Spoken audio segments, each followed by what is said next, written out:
సర్వమత సనాతన సమాఖ్య ఆధ్వర్యంలో నగరంలో గల ముస్లింలకు ఇఫ్తార్ విందు కార్యక్రమం నిర్వహించారు. సూర్యారావుపేట దూసలపూడివారి వీధిలోని స్వయంభూ శ్రీ భోగి గణపతి పీఠం భవన ప్రాంగణంలో నిర్వహించారు. గణపతి పీఠం వ్యవస్థాపక ఉపాసకులు, ప్రముఖ సామాజికవేత్త దూసలపూడి రమణరాజు, వరలక్ష్మి దంపతులు ముస్లిం సోదరులను స్వాగతించి పండ్లు, ఫలహార పాయసంలతో ఇఫ్తార్ అల్పాహారం అందించారు. తొలుతగా నమాజ్ చేసి లోక కళ్యాణం సిద్ధించాలని అల్లాను కోరారు.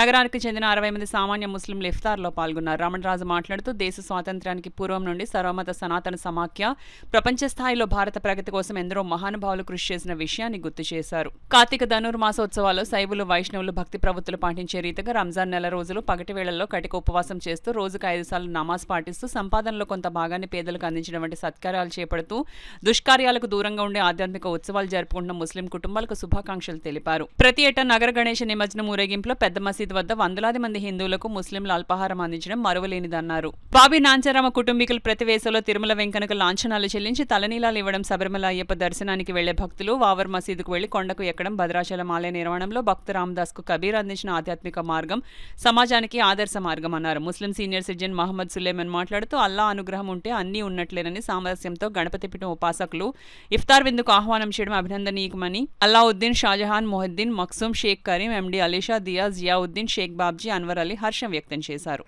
ప్రతి ఏటా కూడా వేసవి ఎండల్లో తిరుమల కొండకి వెళ్ళి ఆ ముస్లిం సోదరులు తలనీలాలు సమర్పించి వెంకటేశ్వర స్వామి వారికి ఆ యొక్క లాంఛనాలు అన్నీ అందించి వస్తూ ఉంటారు.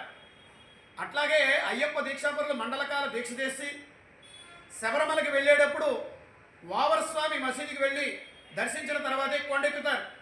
అట్లాగే భద్రాచల రామాలయం నిర్మాణంలో భక్త రామదాసుకి మరి మార్గోపదేశం చేసినటువంటి కబీర్, ఈ రకంగా ఎన్నో ఉదాహరణలు కూడా ఉన్నాయి. మరి ముస్లింలు పడమర వైపు తిరిగి ప్రార్థన చేస్తూ ఉంటారు. మరి ఆ పడమర వైపునే మన దేవాలయాలన్నీ కూడా ఉన్నాయి. కాబట్టి ప్రకృతి పరమాత్మ స్వరూపంగా మనం అందరం కూడా ఆరాధన చేస్తూ భాయిగా ఈ భారతదేశ ఖ్యాతిని ఇడింపజేసేటువంటి వాతావరణంలో మనమందరం కూడా ముందడుగు వేయాలి.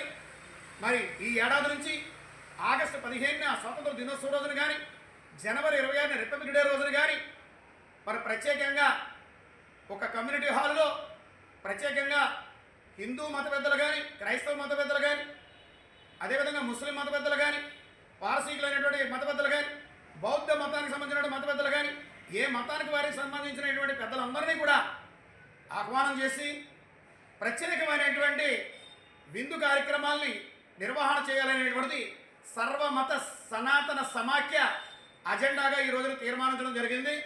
ఈ భవిష్యత్ కార్యాచరణ కార్యక్రమానికి అన్ని మతాల వారు కూడా సమిష్టిగా సమైక్యంగా ముందంజ వేసి ఈ కార్యక్రమాలను జయప్రదం చేయాలని కోరుకుంటూ గణపతి పీఠం మీ అందరికీ కూడా ధన్యవాదాలు తెలియజేస్తున్నాను.